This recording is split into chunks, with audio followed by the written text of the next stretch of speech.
Good morning. Have a blessed day. ప్రియ సహోదరి, సహోదరుడా, చాలా మందికి ఈ లోకంలో మంచి ఇల్లు ఉండొచ్చు. చాలా మందికి ఈ లోకంలో మంచి డబ్బులుండొచ్చు, పలుకుబడి ఉండొచ్చు, చక్కటి కుటుంబం ఉండొచ్చు, అన్నీ ఉండొచ్చు. అన్నీ ఉన్నా కొంతమందికి హృదయంలో సంతోషం ఉండదు, సమాధానం ఉండదు, నెమ్మది ఉండదు కదా! ఎంతో డబ్బులు కలిగి ఉండి గూడా చాలామంది రాత్రిపూట పడుకోవడానికి, నిద్రపోవడానికి స్లీపింగ్ పిల్స్ వేసుకుంటా ఉంటారు. భయము, ఆందోళన కదా! ఇంకా కొంతమందిని చూస్తే దేవుడు వాళ్ళ జీవితంలో ఉండడు కాబట్టి వాళ్ళెప్పుడూ సంతోషంగా ఉండరు. ఎప్పుడు దుఃఖముఖులై ఉంటారు. దేవుని వాక్యం చెప్తా ఉంది. ఆయన మనతో ఉంటేనే నిజమైన సంతోషము, నిజమైన సమాధానము. అయితే దేవుణ్ణి ఆయనను మనము అంగీకరిస్తా ఉన్నామా? ఆయన మన హృదయంలో ఉన్నాడా? మనం ఆలోచన చేయాలా?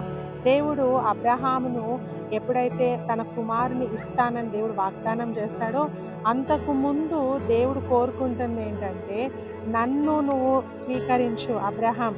ఫస్ట్ నన్ను నువ్వు నీ లైఫ్‌లో పెట్టుకో. అయితే నేను నీ జీవితంలో ఉంటే నీకు కుమారుడు అనుగ్రహించబడతాడు.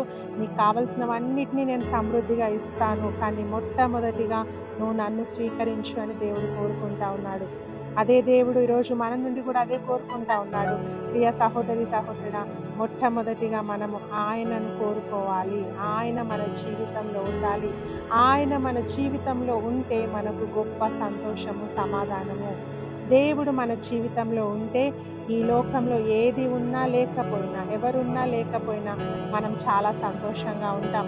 ఆయన మన జీవితంలో లేకపోతే ఈ లోకంలో అన్నీ ఉన్నా కూడా మనం సంతోషంగా ఉండలేము. వాక్యం చెప్తా ఉంది, కీర్తనలు 73:25, ఆకాశమందు నీవు తప్ప నాకెవరున్నారు?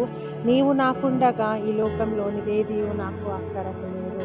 భక్తుడు అంటా ఉన్నాడు, ఆకాశమందు నువ్వు తప్ప నాకెవరున్నారయ్యా? నువ్వుంటే ఈ లోకంలో ఏది నాకు అక్కరకు లేదు.